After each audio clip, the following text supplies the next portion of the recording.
Pour changer les choses, il faut traiter les questions qui fâchent.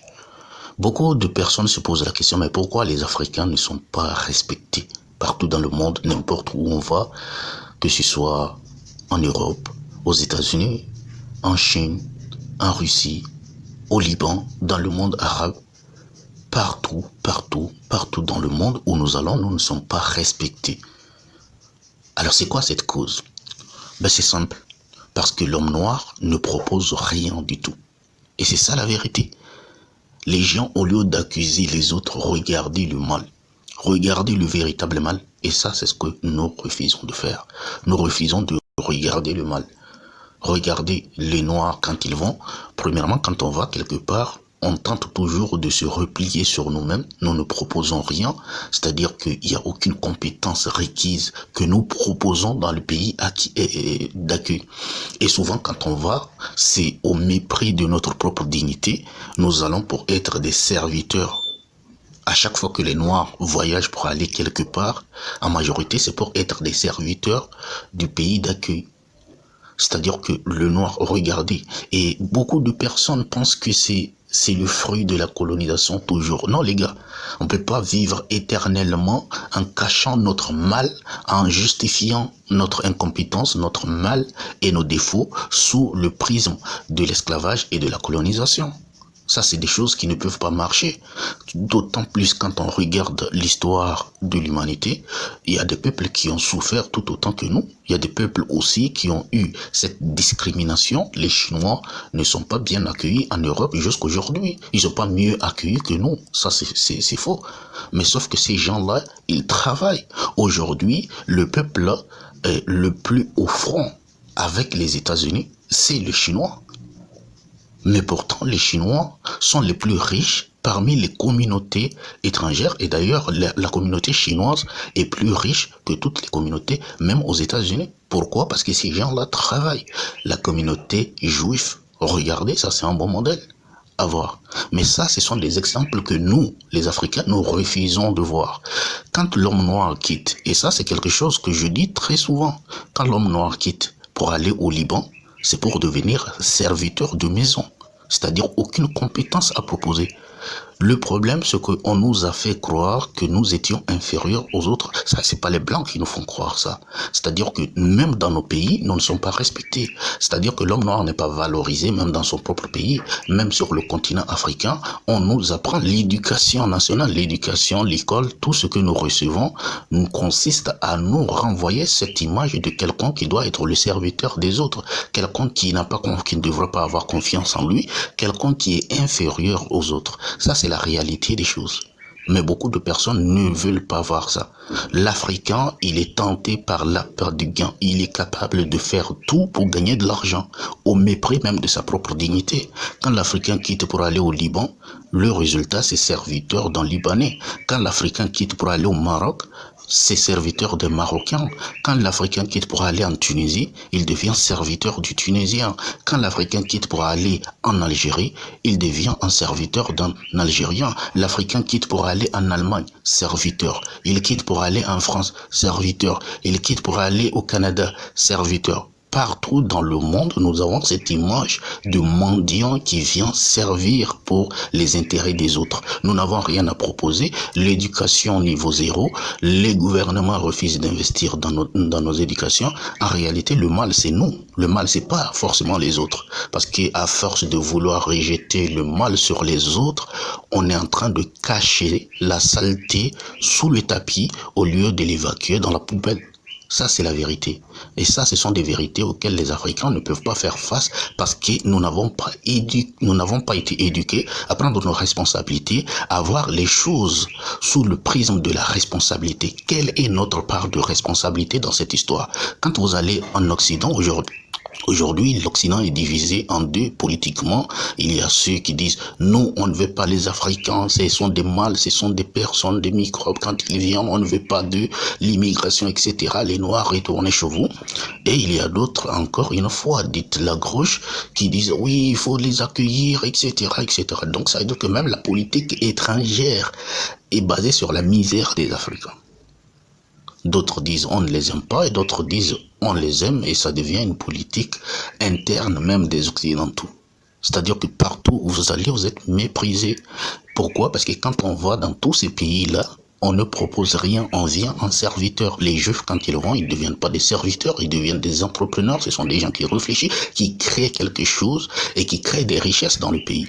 Nous, quand on va aller prendre, on veut devenir des serviteurs. Et ça, ce ne sont pas des compétences que les gens cherchent, au fait. Ça, c'est la vérité. Tu penses que tu vas, tu proposes quelque chose, mais c'est au mépris de ta propre dignité parce que tu ne proposes rien. Et ça, c'est dévalorisé. Et quand on va en tant que serviteur, on ne peut pas nous demander de nous respecter. Qu'est-ce que l'homme noir fait pour qu'il soit respecté? Zéro. La musique aujourd'hui, on prend d'ailleurs nos cultures, quand on prétend que la culture, même en France, aux États-Unis, regardez, les États-Unis.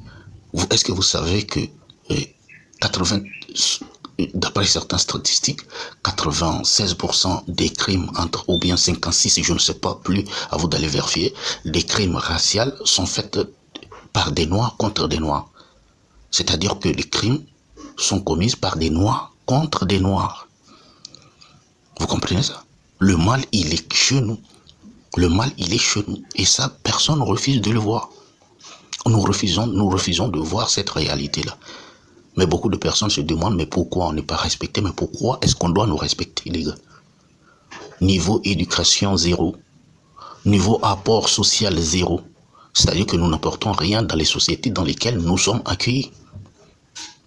Nous devenons en tant que serviteurs et souvent quand on va dans ces pays-là, qu'est-ce qui se passe? On fait ce qu'on appelle le repli communautaire, on se replie sur nous-mêmes.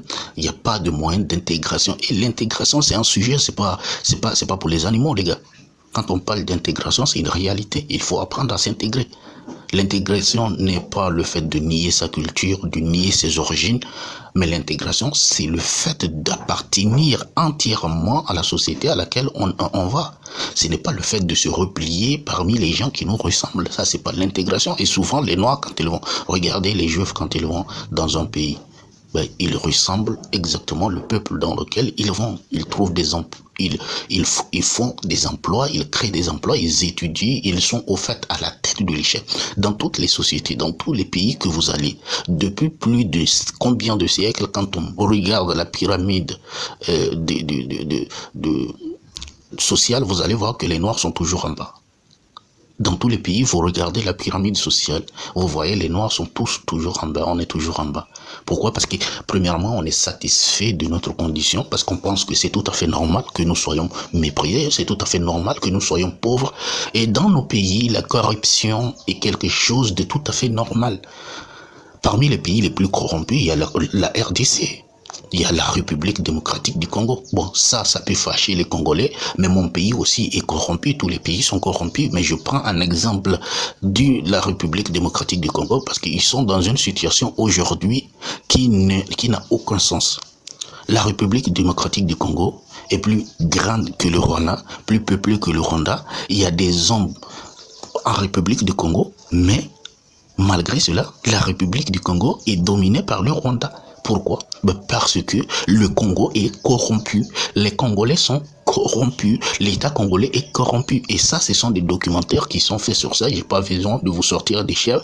Allez regarder les statistiques. Le Congo fait partie des pays les plus corrompus.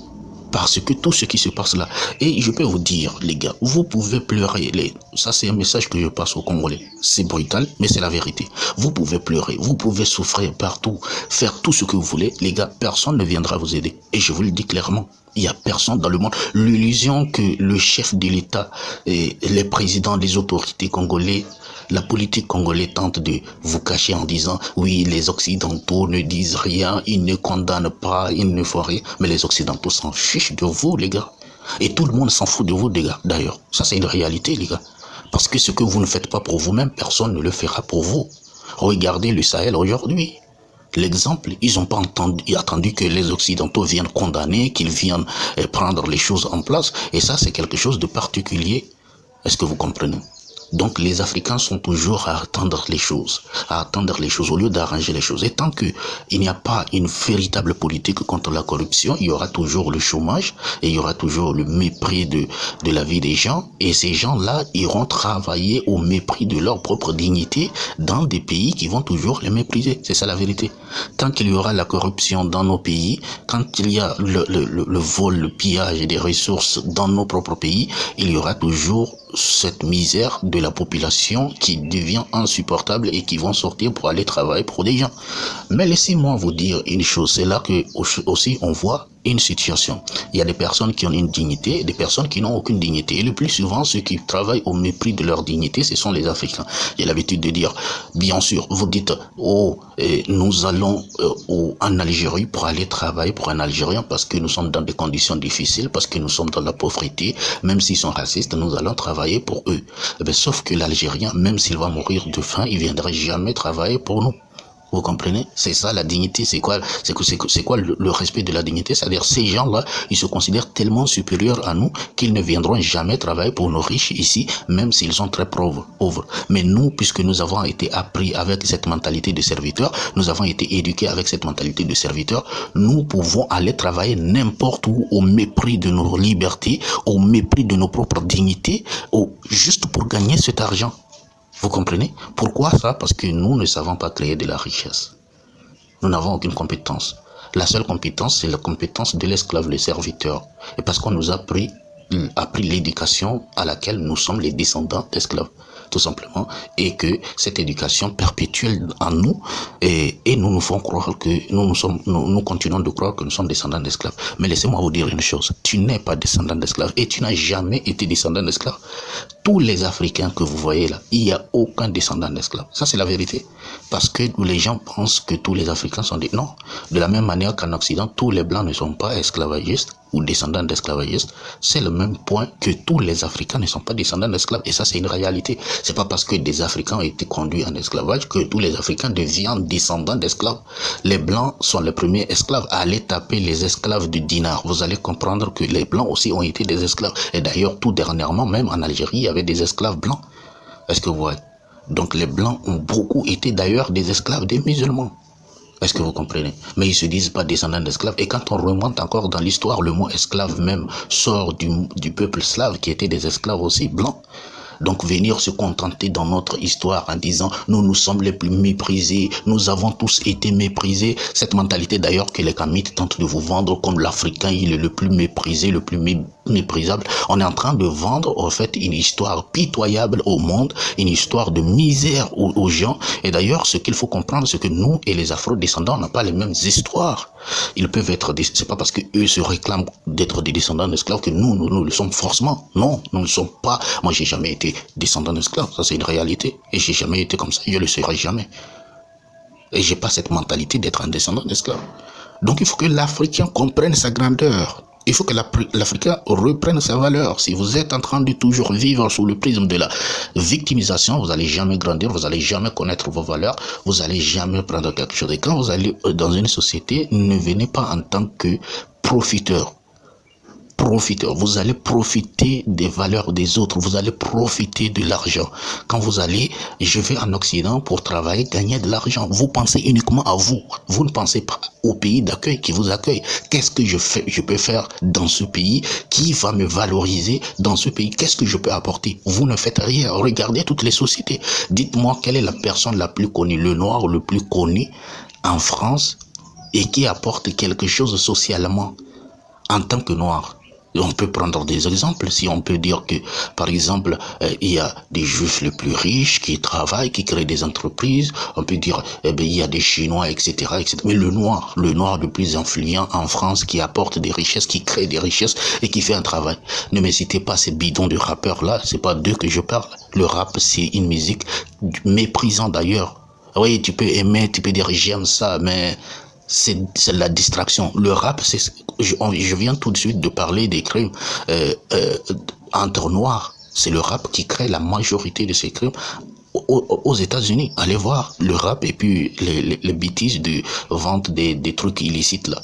Donc ça fait partie des choses. Les gangs de haut bloc, les gangs de haut bloc dont vous entendez parler sont tous des rappeurs qui s'entretuent entre eux. Donc ça, ce sont des réalités qu'il faut comprendre. Le rap n'est pas une culture africaine. C'est une culture d'afro-descendants qui ont créé cette chose-là parce que, au fait, ils n'ont pas de quoi s'identifier. Ils n'ont pas de valeur à quoi s'identifier. Vous voyez, quand on n'a pas d'éducation parentale, on n'a pas d'éducation, on n'a pas de modèle dans une société, on crée des bêtises et on pense que cette bêtise qu'on a créée, c'est ça notre réalité. Vous voyez, ils disent le rap, c'est la culture des Noirs. Le rap n'est pas la culture des Noirs. Nous, nos ancêtres n'étaient pas des rappeurs. Est-ce que nos ancêtres africains étaient des rappeurs? Non. Ils n'étaient pas des rappeurs, donc le rap n'est pas la culture des Noirs.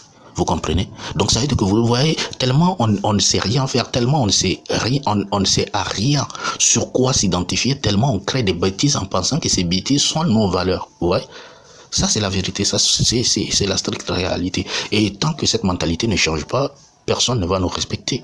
Regardez la manière dont les Africains, il y a plus de personnes qui naissent hors mariage que de personnes qui naissent dans un foyer. Et quand vous naissez hors mariage, nous faisons des enfants incalculés. Ces enfants-là se lèvent sans modèle parental. Et ça, c'est d'ailleurs l'un des plus grands défauts aux États-Unis. Allez regarder, 96% des foyers, des enfants qui naissent n'ont pas de modèle parental, n'ont pas de parents, sont nés avec mère seule qui les éduque. Et d'ailleurs, quand vous regardez, quand vous écoutez vos rap français là, qu'est-ce que de plus en plus de rappeurs vous disent, oui, moi j'ai grandi sans mon père, j'ai grandi sans mon père. Oui, et ça c'est un grand défaut. Parce qu'une personne qui grandit sans son père, c'est une vie détruite. Les gens ne le savent pas. Parce que au début, vous ne le savez pas. Mais en réalité, c'est quelque chose qui va détruire l'enfant complètement. Un enfant qui grandit sans modèle parental et tu fais des enfants avec des femmes comme ça et tu les laisses, ces enfants-là deviennent tôt ou tard des personnes déréglées mentalement. Comme ça se voit tout le temps. Et ça, c'est un grand défaut. 96% des enfants noirs américains grandissent sans papa. Et ça, c'est un mal. Vous comprenez? Et ça détruit la société noire. Ça détruit la société noire. Est-ce que vous voyez? Vous comprenez? Donc, que ce soit aux États-Unis, nous n'apportons rien. Que ce soit en France, nous n'apportons rien. Partout où nous allons, en Allemagne, rien de tout. Il n'y a aucun noir qui apporte quelque chose de significatif. Et c'est ça. Et ça fait qu'on nous méprise. Alors j'espère que ça va changer quelque chose dans les mentalités, si c'est le cas. N'oubliez pas de vous abonner. On se dit à très bientôt.